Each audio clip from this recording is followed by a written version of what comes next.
أولم يروا إلى الطير فوقهم صافات ويقبضن ما يمسكهن إلا الرحمن إنه بكل شيء بصير. ఏమిటి వీరు తమపై రెక్కల్ని చాచుతూ ఒక్కోసారి మురుచుకుంటూ ఎగిరే పక్షుల్ని చూడటం లేదా?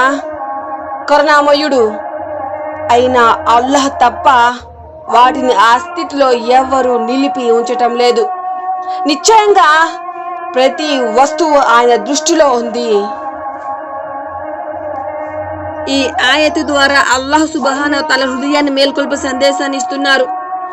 ఒక్కసారి తలెత్తి ఆకాశం వైపు చూడండి. నిశ్శబ్దంగా ఎగురుతున్న పక్షులను గమనించండి. పక్షులు ఆకాశంలో ఎగురుతున్నాయి, కానీ వాటికి ఆకాశంలో ఎలాంటి ఆధారం లేదు. అయినా అవి పడిపోవటం లేదు. గాలి మధ్యలో సమతుల్యంగా నిలుస్తున్నాయి. ఎందుకంటే వాటిని పట్టుకొని నిలుపుతున్నది అల్లాహ్ రెహమాన్ మాత్రమే. ఇది కేవలం ప్రకృతి దృశ్యం కాదు, ఇది అల్లాహ్ ఏకత్వాన్ని చూపించే ఒక సాక్ష్యం.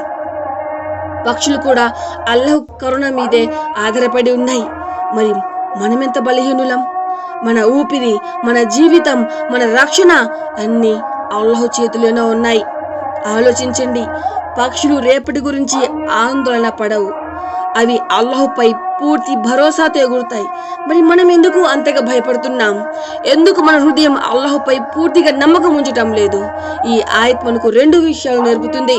ఒకటి అల్లాహ్ శక్తి, 2 అల్లాహ్ యొక్క కరుణ. కాబట్టి మన జీవితం అల్లాహ్ యొక్క భయం, భరోసా మధ్య ఉండాలి.